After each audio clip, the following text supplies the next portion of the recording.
આપણે મૂળ વાત ઉપર આવી કે ભાગવત સપ્તાહ છે ને, ભાગવતનો અર્થ શું થાય? ભાગવત એટલે ભ એટલે ભગવાન, ગ એટલે જ્ઞાન, વ એટલે વૈરાગ ને ત એટલે તરવું, એને ભાગવત કહેવાય. ભાગવત બેહાર્યા પછી ભાગવતની વાત જો જીવનમાં ઉતરે નહીં તો કોઈ મતલબ નથી. પૈસા કોઈને મફત આવતા નથી. આ લાખો રૂપિયાનો ખર્ચો હોય અને આવડી મોટી 8-10 દીની કથા હોય અને 10 દી આનંદ કરીને ખાઈ પીને હિલોળા કરીને વ્યાજવાની 160 માઇલ પર ન પડે તો શું કરવાનું? કોઈ મતલબ નથી રાખતા. અમે તો આ બધે પ્રોગ્રામ કરવા જઈએ ને, અમને એમ થાય કે આટલી બધી ભક્તિ દુનિયામાં ફાટી નીકળી છે તો બાબુ સુધારો કેમ નથી થતો? હે, બધા આને ખબર બધાને છે. કથા ને સપ્તાહ ને ભજન ને ધૂન ને મંદિર ને પ્રતિષ્ઠા ને માતાજીના માંડવા ને તમે જોવો તો એમ થાય કે આખી દુનિયામાં નકરો વૈરાગ ફાટી ગયો. તો બગાડ કેમ નથી અટકતો? હું તો આટલા બધા બેઠા છું, તમે તો બધા એજ્યુકેટર માણસો. હું તો એક ગામડાનો નાનો એવો માણસ છું, નાનો એવો ખેડૂત છું. તમે બધા ભણેલા ગણેલા હશો, રૂપિયા વાળા હશો, જે હોય તે. તમે હેઠા બેઠા છો, હું આ ઉપર છું. આ વાત એમનામ સમજાય એવું જ નથી રામ. આના માટે સદગુરુ જોવે. આવડી મોટી કથા બેહારી છે, જીવનમાં ઉતરે નહીં તો બાપુ કોઈ મતલબ નથી. એક રામકથા બેહાડી હોય, રામકથા આખી દુનિયાને ખબર છે રામાયણ શું કહે છે, પણ રામાયણની વાત તો એકની એક જ છે. શું સાંભળીને કામ હોય?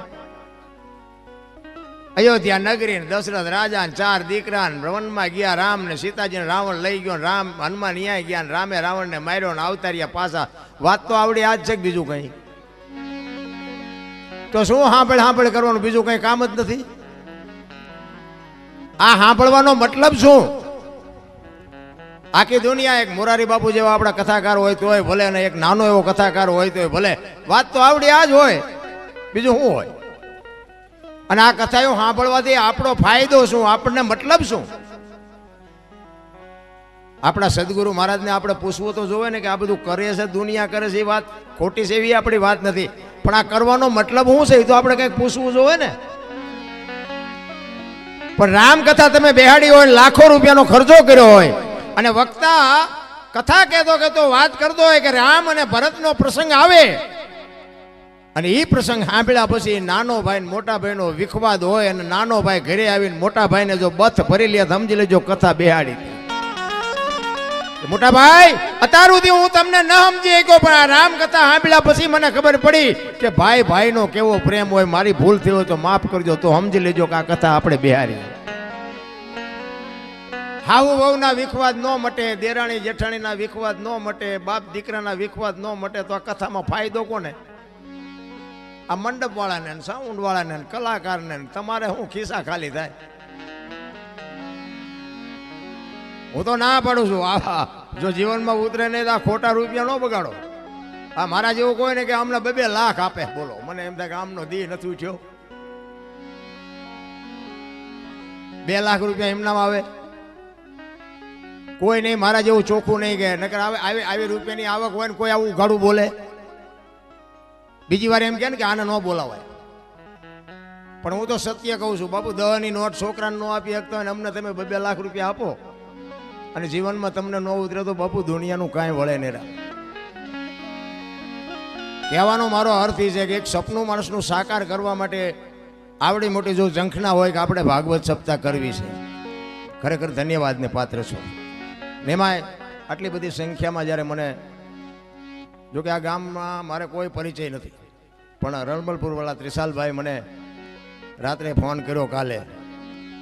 એટલે આજ મારે કોઈ હિસાબે મેં કોઈ 5 લાખ આપે તો મેં કોઈ આજ જવું જ નથી ક્યાંય. મેં કારણ કે આજ તમને જે લાગતું હોય, ખાચું ખોટું જે હોય માનો એ, બાકી આજ મારી 9મી રાત છે. 28 તારીખથી હળંગ છું, આમ 23 તારીખથી. છતાંય એક લાગણીના તાંતણે બંધાઈને ત્રિશાલભાઈ મારે એવો સંબંધ, એટલે મારા રવિભાઈ છે એની યારે મારે એવી મિત્રતાથી હું કાંઈ બોલી જ ન હોય. બીજા હોત તો ગોળીઓ પાત, પણ હવે ગોળીઓ પાય એવું હતું નહીં. મેં કહું જે ભગવાન કરે મેં કહું હાલો જી આવી. એટલા માટે એમાં આ બેનું છે ને, બેનુંને તો ખાસ કહું, કારણ કે જરૂર છે ને બેનુંને જોકે સુધરેલા જ છો, બગડા હું તમને શું સુધારું, પણ ફેશન બેશન માપે માપે કરજો. એ બધું જોવું છું ને એટલે મને દુઃખ થાય છે. એટલે તમે સારા કપડાં પહેરો કે વાપરો છો એનું દુઃખ નથી, પણ બાપુ તમને દુનિયા સારી દ્રષ્ટિથી જોતી નથી. મારા જેવું તમને ચોખ્ખું કોઈ નહીં કે. ફેશનની માપ રાખજો. રામાયણ છે ને, રામાયણ એક લક્ષ્મણ રેખા, તમને રામાયણનો દાખલો આપું. લક્ષ્મણ રેખા કે સીતાજી ઓળંગી ગયા અને રાવણ હરણ કરી ગયો. રામાયણ એવું કહે છે. તો તમે એવું માનો છો કે સીતાજીને શક્તિ નહોતી?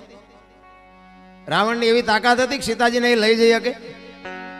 મિથિલા નરેશની દીકરી હતી, અગ્નિનો ગોળો હતો. મારા રામ રાવણ માથેની દ્રષ્ટિ પડે ને, રાવણની રાખ આ દુનિયામાં ન પડે એવી ભગવતી હતી. પણ તમને અને મને કેળો બનાવ્યો કે લક્ષ્મણ રેખા ટપી જાય એનું આ દુનિયામાં હરણ જ થાય. બાપ હોય, દીકરો હોય, માં હોય, પત્ની હોય કે વહુ હોય, લક્ષ્મણ રેખા જે ટપે એનું હરણ થાય. રાવણ ગામો ગામ છે, મરી ગયા વેમમાં ન રહેતા. હું એટલા માટે કહું, તમને ભગવાને આપ્યું ખાઓ પીઓ વાપરો મોજ કરો, એમાં મને કોઈ તકલીફ નથી. પણ ફેશનનું મહાપુરુષોએ કીધું છે કે એક સંપત્તિ ઉપર, એક સ્ત્રી ઉપર અને એક ભોજન ઉપર, આની માથેથી પડદો હટી જાય ને એટલે એની કિંમત ઉડી જાય. લખવું હોય તો લખી લેજો. ભોજન ઉઘાડવું પડ્યું ને એટલે તમને ખાવાનું ન ભાવે કે આ ખવાય નહીં. સંપત્તિ ઉઘાડી થઈ જાય ને એટલે તમને એમ થાય કે આ ખોટું હોય, સાચું આવી રીતે પડ્યું હોય. અને એક દીકરી ઉપર બાપુ જો મર્યાદિત કપડાં ન હોય ને તો સમજી લેજો દુનિયા એની માથે દ્રષ્ટિ ખોટી જ કરવાની. મહાપુરુષોએ કીધું છે, શું કામ? જ્યાં ધર્મ ધ્રુજો અને પુરુષ નથી પૂગી ગયો ત્યાં દેશની આબરૂ બાપુ દીકરીઓ રાખી છે. તમે કહો તો હવાર સુધી દાખલા આપો. પુરુષ નથી પૂગી ગયો, દુનિયાની આબરૂ અને ધર્મને રાખવા માટે પુરુષ જ્યાં નથી પૂગી ગયો, દેશની આબરૂ દીકરીઓ રાખી છે. જેટલા સફળ પુરુષો છે એમાં એક એક માનો હાથ છે, એક એક ભગવતીનો હાથ છે. જાણે છે બધા, કરવું કોઈ નથી. હરિશ્ચંદ્ર રાજાને તારામતી નો હોત ને તો કોઈ ઓળખત નહીં. સગાળ સાને ચંગાવતી નો હોત તો કોઈ ઓળખત નહીં. જલારામ બાપાને વીરબાઈ નો હોત તો કોઈ ઓળખત નહીં. અમરમાં નો હોત ને તો દેવીદાસ બાપુને કોઈ ઓળખત નહીં. આ પીપળીમાં સવારામ બાપાને જબુમાં નો હોત તો કોઈ ઓળખત નહીં. એક એક સફળ પુરુષની વાય બાપુ અમે આ મોટી મોટી કરતા હોય ને ઘરે અમારું બૈરું કપાતર હોય તો નો ગણાય કે આ દુનિયા નથી સુધારવા તારી વહુ સુધારીને નો કે આ તમે અમને આમ હાથની હથેળી રાખો, હલો જમવાના, હલો ચા પીવાના, હલો ગાડલા ને ખાટલા ને બધું કરો. તમે એને કોઈ આવ્યા હોય મારા ઘર બાજુ અને હું એમ કહું હલો હલો, અરે ચા પાણી રોટલા સિવાય જવાય? અને હું આમ ડેલામાં લઈ જાઉં ને રહોડામાંથી હાણેશું લોટા મંડે ઉડવા, મારે ચિંતા જવું? અરે હારું માણા ન હોય તો જીવવાની મજા ન આવે. ભલા મને હગો હારો નો હાપડે, મિત્ર મળે જો લબાડ, પત્ની મળે જો કભાર જાતો હેળે જો અવતાર. ત્રણેય પખા મોળા હોય તો ગિરનારમાં વ્યૂ જવાય. જીવવાની મજા જ ન આવે. ભલા કોઈ મતલબ નથી રામ. હું તો એમ કહું પતિની વાત જો પત્ની સમજી શકે ને પત્નીની વાત પતિ સમજી શકે તો જ બાપુ વાય પેઢી હારી થવાની. બાકી તો જેટલાનું આપણે જોઈને તો આપણને એમ થાય સારું આમનું હાલતું ચમ હશે. કોઈ મતલબ જ નથી રામ. તમે વિચાર કરો, હરિશ્ચંદ્ર રાજાએ તારામતીને વેચ્યા ને, એમના ગુરુ મહારાજનું દેણું. બાપુ સતયુગ હતો, જો તમે વિચાર કરજો. સતયુગમાં હરિશ્ચંદ્ર રાજાને બૈરું વેસવું પડ્યું. ઇતિહાસ બોલે છે, આપણે હતા નહીં તેથી. અને આ બધું છે ને બધા આપણે શાસ્ત્રોના સંતોના આધારથી આ બધું બોલી જો બાપુ. આમાં સાચું હોય રાખજો ને ખોટું હોય ડિલેટ મારી દેજો. કોઈ ફોન બોન ન કરતા. હા તો અત્યારે મીડિયાનો માધ્યમનો સમય છે. વળી એમ કે હા ક્યાં બોલે, આવું ક્યાં હતું જ નહીં. પાછા ઘણા એમ કે કેમ જાણે હરિશ્ચંદ્ર વખતે ઈવડાઈએ હોય. કેટલાય લોહી પીવે છે અમારું. હરિશ્ચંદ્ર રાજાને પોતાની પત્ની વેચવી પડી સતયુગમાં. આ કળિયુગ છે બાપુ, વેચવું પડે એવું છે કોઈને? હે ભગવાને કેટલું આપ્યું, વાહન મકાન રૂપિયા લોઢા હવામાં ઉડે વગર દોડે વાતું થાય હિલોળા કરે એવું મળ્યું છે. જો આમાં જીવતા ન આવડે તો આંટો થયો એવું નથી લાગતું. શું ઘટે ભલામણ? આપણા ગઢે બે ટાઈમ સારો રોટલો નથી મળ્યો, ભલામણ સારું લુગડું નથી પહેર્યું. છતાંય જો માણા તમે જુઓ તો કોઈને સંતોષ જ નથી. બોલો અમારી મેં કઈ નથી, અમારી મેં કઈ મરો કઈ ન હોય તો શું જોવે છે તમારે?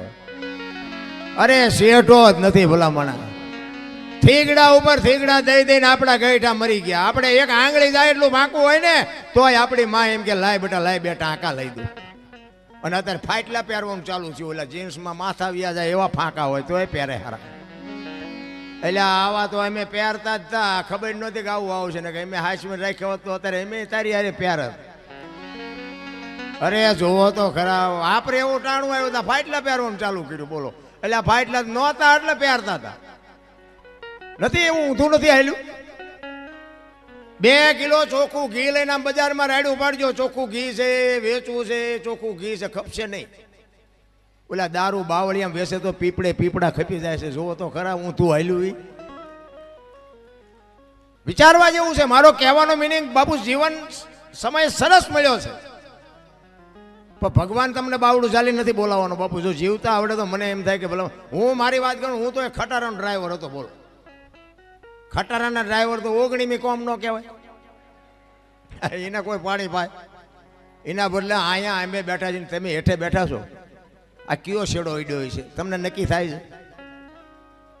બાપુ આ વસ્તુ આખી જુદી છે ને આ સમજવા માટે સદગુરુ જોવે.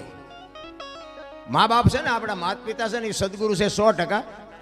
પણ એ તમારો જન્મ આપી શકે, લાલન પાલન કરી શકે, ઉછેર કરાવી શકે, લગ્ન કરાવી શકે, ભણાવી શકે, ઓળખાણ ન કરાવી શકે. તમે કોણ છો એની ઓળખાણ તો બાપુ સદગુરુ કરાવી શકે, બીજાનું કામ નથી રાખવું. સદગુરુ જ્યાં સુધી ન મળે ત્યાં સુધી તમને તમારી ઓળખાણ ન થાય. અને તમારી ઓળખાણ ન થાય તો સમજી લેજો તમે માણાના અવતારમાં એક કૂતરું આવીને વી ગયું ને એમ તમે વીઆઈ ગયા. મીરાએ કીધું આત્માને ઓળખ્યા વિના લખ 84 નહીં મટે, તમારી ભ્રમણા ભાંગ્યા વિના ભવના ફેરા નહીં મટે. આપણી ગત ગંગા છે ને, જેસલ, તોરલ, રૂપાદે, માલદે, કતીબસા, હુરમબાઈ, લાખો, લોયણ, જતો, ભગત, ખીમડીઓ, કોટવાલ, ડાલીબાઈ, રામદેવજી, હાલો, હુરો, વણવી, ઢોંગો, નિરલ, કુંભો, આ બધા ગતના ગોઠી હતા ને.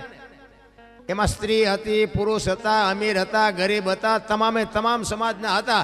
બાપુ ખોળિયા જુદા હોય ને જીવ જો એક થઈ જાય ને તો મળદા તો અત્યારે બેઠા થાય. ઈને ગત ગંગા કહેવાય. પણ ભજન એમના સમજાવું. હું તમને એક જ વાત કહું. ભોળાનાથ નો દીકરો કે ગણપતિનું માથું ભોળાનાથે કાપ્યું અને હાથીનું લગાડ્યું એમ કે ને બધા ફોટામાં જોઈ, મૂર્તિમાં જોઈ. શું થયું? એ ભોળાનાથે માથું કાપ્યું અને હાથીનું લગાડ્યું. બધા આપણે મૂર્તિમાં ફોટામાં જોઈ ને, તો હું એમ કહું છું કોઈનું કાપ્યું ત્યાં જ નહીં પડ્યું હોય, હાથીનું શું કામ ચોંટાડ્યું છે? આ કોઈ ભણાવતું નથી એટલે તમે અમને સાંભળો છો. કાપ્યું હોય તો અહીંયા જ પડ્યું હોય ને, તો ઈ નો ચોંટાડી શકે ને. હાથીને કાપીને અને હાથીનું માથું ફીટ થાય, માણસ શરીર ઉપર માથામાં ફીટ થાય. હાથીનું આવડું હોય, હવે આ 4 આંગળની જગ્યા હોય, માથે ફીટ થાય. એટલે આ બધું છે ને અટપટું છે. ચિત્તની શાંતિ, મનની પ્રશંસા, દિલની દાતારી, ગુમડાની રોજ અને ટાઢિયા તાવની ટાઢ આટલું માલકુરથી આવે. ભજનનું ઊંધું છે. ગુમડું થયું ને, ગુમડું એની દવા લગાડવાની હોય ઉપરથી, મટે માલપાથી. એટલે નથી સમજાતું. તમે બધા કરોડપતિ છો, તમે મને બોલાવો? કોઈ નથી બોલાવે એવું બાપુ. પણ આ અંતરના ઊંડાણની કોક વેધુને કરાય વાત, આને સોરે નો સિતરાય સિતની વાતું શંકરા. અમારે ઘણું કહેવું છે, પણ કહેવાનો મારો મિનિંગ ઈ છે કે માં હોય મોટે બોલું, માં એ હાથે નાનપણ સાંભળે. એ મલક બધાની મજા પછી કડવી લાગે કાગડા. એ આ જનેતાને હું એટલા માટે કહું છું, આ દીકરીઓને મારે કહેવાનો અર્થ એટલા માટે છે